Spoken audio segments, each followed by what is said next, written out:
vuelta con ustedes en Noticias 50-50. Se acaba de hacer contacto con nosotros. Estamos hablando sobre la vejez en la República Dominicana, si se puede llegar a esta etapa de nuestras vidas de manera digna en nuestro país. Nos acompaña la señora Rosy Pereira Ariza del Instituto del Abuelo, pues para que nos empape un poco más de cómo anda la situación en cuanto a los envejecientes. Bienvenida y gracias por estar con nosotros. Gracias por la invitación. Ha estado un poquito atenta de lo que hemos estado hablando. Sí, naturalmente. Pero usted conoce más que nosotros sobre las estadísticas y los estados en que se encuentran nuestras instituciones para darle acogida a nuestros envejecientes. ¿Qué pueden o no recibir del Estado y cuál es la obligación nuestra como ciudadanos con nuestros seres queridos? Bien, el problema que nos está pasando a nosotros en República Dominicana es que nosotros estamos visualizando, sobre todo el Estado, que es el responsable de guiar las políticas públicas, nosotros estamos visualizando al adulto mayor nuestro como un objeto. Una carga. Un objeto, sí, de dádivas, y no como un sujeto poseedor de derechos. Si nosotros visualizamos las acciones desde el punto de vista de derechos, entonces encontraríamos que está consignado en la Constitución de la República, en la Ley 352-98, que es la Ley de Protección a la Persona Envejeciente, en la Ley 8701 de la Seguridad Social, en el Plan Nacional de Desarrollo, en su segundo nivel, está contemplado las acciones que debiéramos nosotros tomar, pero ninguno de esos se le está haciendo caso. Una de las cosas que hay un programa que se hace todos los años, una investigación que la conduce HelpAge International, es ayuda al anciano internacional, es una organización inglesa que se llama el Índice Global de Envejecimiento. Ellos hasta ahora evalúan 98 países, dentro de América Latina evalúan 29 países, que es la región, y me voy a referir solamente a la región, pero ustedes me preguntaban ayer, ¿nos gustaría envejecer en República Dominicana? República Dominicana sería un país donde yo quisiera pasar los últimos años de mi vida. Y les diré que a nivel mundial, Suiza y Noruega son los países que mayor probabilidad tiene la gente de vivir con dignidad y vivir bien. Los países de Europa Occidental, el peor de todos los países del mundo es Afganistán y Pakistán, son los peores, naturalmente, que son países que están en medio de conflictos armados y que se les hace muy difícil. Y en la región nuestra, Panamá, este año en el Índice Global de Envejecimiento del 2015, ocupó el primer lugar, después están Chile y Uruguay, y seguimos todos los demás países. La República Dominicana solamente, nosotros estamos en el 15º lugar. De ellos están por debajo de nosotros. En relación al mundo entero, estamos No, en relación al mundo entero estamos en el 69. Ok. Yo digo en la región. Okay. En la región estamos en el 15º lugar. Están por debajo de nosotros Nicaragua, Venezuela y Honduras. Son los únicos países. Haití ni siquiera fue estudiado porque no hay condiciones para hacer estudios, no tienen datos estadísticos ni nada. Y en el caso del Estado, como mencionábamos hace unos bloques atrás, sobre el famoso seguro de salud, donde los envejecientes pueden tener acceso, pero sin embargo no cubren las necesidades que realmente necesita un envejeciente, que es más propenso a ciertas enfermedades y medicamentos que puedan necesitar.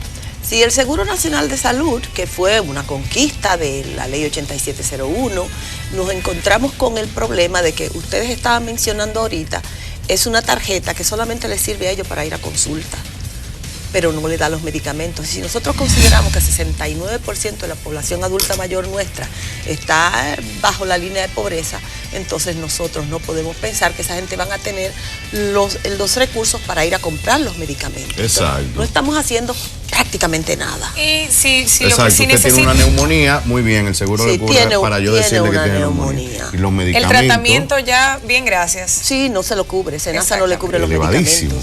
Y entonces nosotros sabemos que la gran mayoría de los adultos mayores de República Dominicana dependen de los bolsillos de los familiares. Pero ¿cómo nosotros tenemos, cuál es el índice de desempleo de nosotros y de subempleo que nosotros tenemos? ¿Cuál es el acceso a recursos que tiene la población dominicana para poder cubrir esas necesidades? Si nosotros visualizamos eso, nos vamos a dar cuenta que están pasando por una situación sumamente difícil. Dentro de todos los casos que estábamos hablando, conocimos el caso de uno de estos lugares que recibe del Estado 265,000 pesos. Esto ha sido de todos los casos, todo lo que hemos hablado, esto ha sido lo que a mí me ha dejado muy, muy mal. Reciben, por eso busqué la hoja en específico para que uno hable con los números exactos, exactamente, con propiedad, 265,000 pesos mensuales que le asigna el Estado.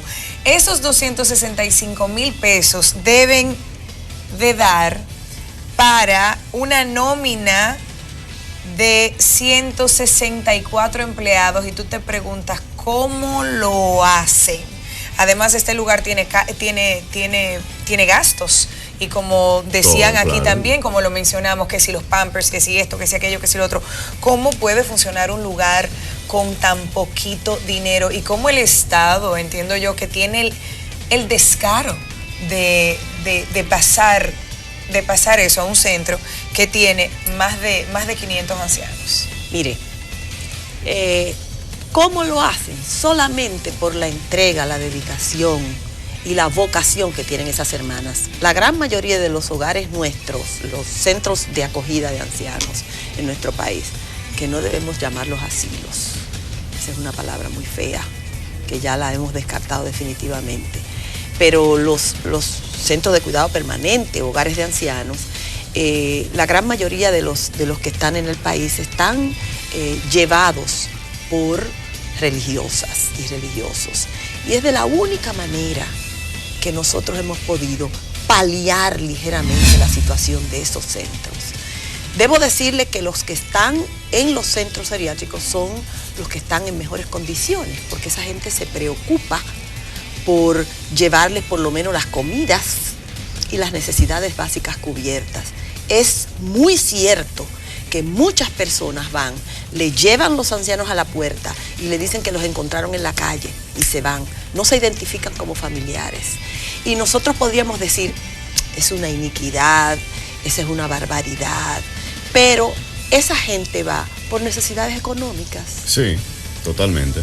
Si el Estado creara las condiciones para que en sus comunidades se pudieran mantener, fuera más barato, fuera más efectivo el trato, la gente se sintiera mejor, porque definitivamente cuando llegan a los centros de reclusión, centros de acogida, son cosificados. Es muy difícil mantener una población tan grande, identificados con sus personalidades, con sus particularidades cada uno de los residentes. No, se desconoce totalmente. Quiero corregir que anteriormente dije que tenía este lugar más de 500 ancianos, y son más de, exactamente, sí, 300, pero que sí reciben más de 500 solicitudes. En el caso que usted mencionó y en el caso que también nosotros estábamos diciendo, cuando sucede eso entonces, de que va un familiar o alguien, X persona, que dice que se encontró este envejeciente, ¿qué hace? Las pobres hermanas no saben qué hacer realmente. Se les hace muy difícil, los acomodan, tratan de buscar a través de los mecanismos que existen en el Ministerio de Salud Pública y Asistencia Social, que ahora pasaron al CONAPE. Tratan de buscar ubicación en otros centros que son de alguna manera subvencionados por el Estado. El Estado solamente tiene 4 centros, ese, el de La Vega, el de Nigua y el de Boca Chica. El de Boca Chica. Que es, dentro de todos los hogares del país, el que mejor se maneja. Cuando hablamos, usted mencionaba así de estos tipos de centros franciscanos. Ellos tienen 2, está el de Boca Chica y el de los españoles. Exacto, exacto. Aquí en la capital, obviamente, y quizás en otras provincias ya con más posibilidades de tener albergue para los ancianos o instituciones, pero en provincias donde, por ejemplo, una de las provincias más grandes a nivel de territorio y poblacional está en San Juan de la Maguana, está Azua, Monteplata también, San Cristóbal, exacto.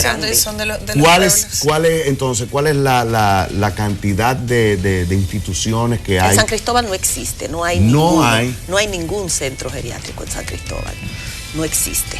Ellos tienen que trasladarse a la capital o llevarlo en Baní, que hay uno. En Baní hay uno pequeño. Sí, hay uno en Baní que es subvencionado por el Estado, pero con unas subvenciones insignificantes, también asistido por hermanas religiosas. En el sur hay pocos, en el sur hay pocos. Exacto. En Pedernales hay uno. Una zona tan necesitada en todo. En el sur profundo, que es donde mayor índice de pobreza existe en la República Dominicana, hay muy pocos. Entonces recuérdense que nosotros, la población adulta mayor nuestra, ustedes mencionaban ahorita que debíamos planificarnos, como seres humanos debíamos planificarnos, pero estamos hablando de una población que fue eminentemente rural hasta los últimos 30 años, nunca cotizó a la seguridad social, se mantenía arando la tierra que le daba solamente para subsistir, no podía planificarse. O sea, en la medida que los pueblos van avanzando y se van educando, entonces sí podemos nosotros pensar en un futuro, en la planificación de cada uno de los ciudadanos de nuestro país. Por el momento, eso no es posible, porque nosotros tenemos un grupo de población que no le fue, ni siquiera educación tenía. Hasta el 2013, el 23% de la población adulta mayor era iliterada. Solamente un 19% había llegado a la educación secundaria.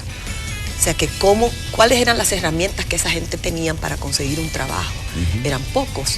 Y las herramientas que tenían les daba para conseguir un trabajo de subsistencia, no de planificación. Sí. Entonces, desafortunadamente, ellos han tenido que estar relegados a la asistencia de los hijos. Y si ustedes revisan el sur profundo, ustedes encuentran que hay una mayor cantidad de hogares pobres, pero no necesariamente de personas pobres. ¿Por qué? Porque la gente ha migrado a los centros urbanos a crear cordones de miseria. Se llevan a las mamás,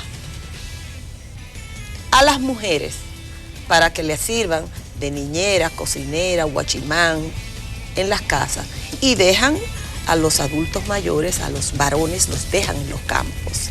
Entonces esas son cosas que nosotros como sociedad y el Estado Dominicano debiéramos visualizar y crear las políticas públicas necesarias para que eso sea visualizado y corregido, o por lo menos asistido, porque no podemos hablar de corrección, por lo menos de asistencia.